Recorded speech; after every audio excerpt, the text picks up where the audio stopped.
Well, if you've just joined us, good morning to you. Today, South Africans celebrate their heritage by acknowledging how their culture and identity contribute to the diversity of what has been dubbed at some point a rainbow nation. However, under the coronavirus lockdown, many celebrations have been halted. And even if you're going ahead with the Braai Day, please be mindful of social distancing and regulations. And there are no doubt the doubts that racism and social inequality have been highlighted during the lockdown, and our national motto, United in Diversity, seems to be under threat. So what does Heritage Day mean in this context? And all that South Africans have been facing this year, how do we go about really celebrating this day, if at all? Let's discuss this now with Nocawe Mafu, who is the Deputy Minister for Sport, Arts and Culture. Deputy Minister, good morning. Thanks for joining us and happy Heritage Day.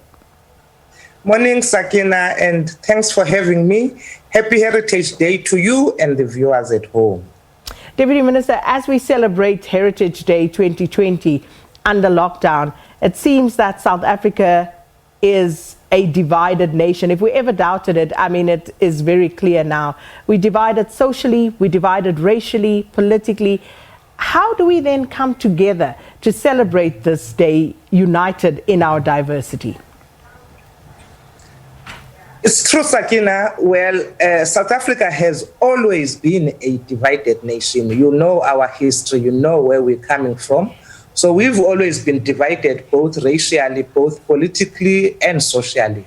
And one of the things that the government of the democratic government after 1994 had to look at is the ways of how then we unite this country. And one of those was to then declare 24th September as the Heritage Day, as one way of trying to make sure that we get united into our diversity. It's a work in progress, and we know that we are not even close to what we want to achieve. But of course, we can't stop trying, and we can't stop making sure that we build a better country for our children and for our children's children. So that's why we will always not get despondent. We will try and make sure that the little things that makes us united, we will celebrate them.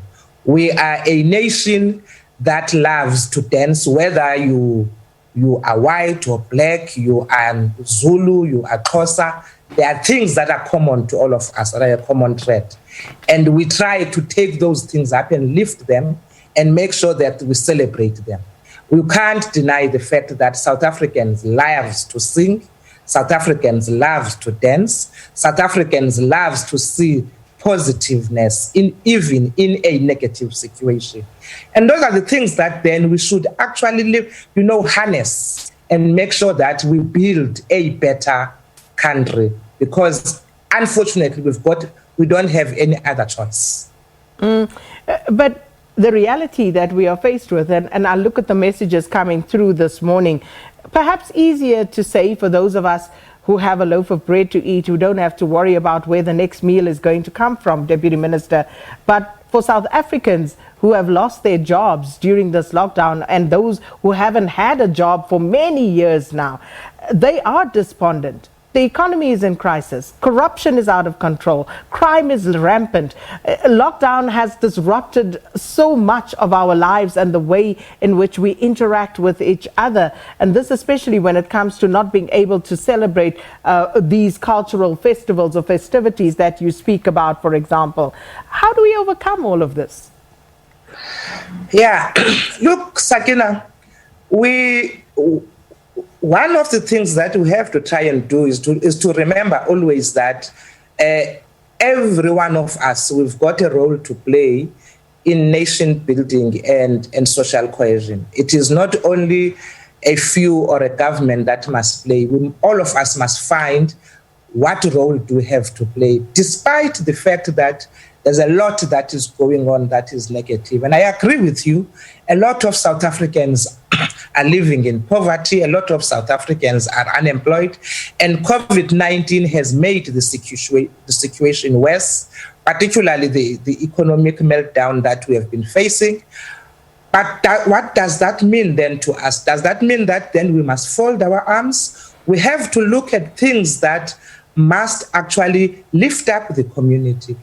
Government has got a big role to play here to make sure that at least we revive the economy of this country. And that's why one of the things that we're looking forward in this level, because now we are at level 1, the sooner we are able to go back to our normal activities, the better. That also means that despite all these negative things, we have to make sure that we don't put ourselves in the second wave of the COVID-19, because that will make the situation worse. That's why we must keep on wearing those masks and keep on keeping that social distance to make sure that we get out of the COVID-19 sooner, so that we are able then, all of us, to look at ways of building the economy, making sure that at least South Africans have got something positive to look on. I also understand that a lot of people would have got married, would have had cultural activities this year. We've had 6 months of our lives that have been standing still. We need to make sure that at some point we go back to our normal activities. But we will only do that if we, all of us, comply and make sure that at least people can go back to have their weddings. We had to make sure that we are able to balance saving lives, unfortunately. And therefore, it would have been a little bit reckless of us to allow people to go on with their lives as if everything is normal. We would have lost more people than we had lost. You know that, Sakina, we've lost about 15,000 people in South Africa through COVID-19, and may their souls rest in peace. We've had more than 500,000 people that have been infected, and the situation could have been worse if we had not put, these regulations in place to make sure that we manage this. So I understand it has not been easy for South Africans, but South Africans have really tried their best. We are here now, and some of us, we are still here breathing and alive, and we thank God for that. But we need to make sure that we then, all of us, pick up our pieces and build this country, because that's the only thing that we have that can be able to, we can say we leave it to our children when we leave this earth. Well, Ms. Nocawe Mafu, thanks so much for your time. Deputy Minister for Sport, Arts and Culture, talking to us about celebrating Heritage Day under lockdown. And this is where we have to say goodbye to our SABC 2 viewers. Thanks so much for being with us, and please be safe as you celebrate this Heritage Day, and be proud of who you are as a South African. And we'll see you again tomorrow morning, bright and early, between 6 and 8. But of course, Morning Live continues on SABC News, and that will be the final hour of the show coming up next. Bye.